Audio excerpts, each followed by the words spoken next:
Ценителите на древните занаяти бяха гости на дружество Традиция в Велико Търново. Домакините впечатлиха далечните си приятели с оръжие, доспехи и костюми от времето на Римската и Турската империи. Най-голям интерес предизвика кремъчното оръжие. Тази пушка е за късните яничари. Е ползвано кремъчно оръжие.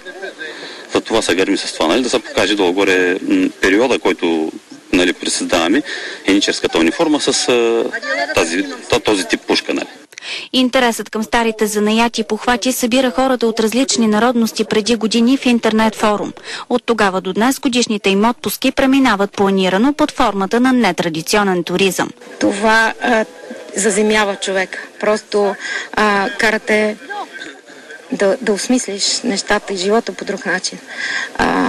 Освен това се опознаваме с много хора, срещаме друга култура, други разбирания и в крайна сметка виждаме, че всички сме еднакви и всички сме хора. За BTV новините от Велико Търново, Мариана Трифонова.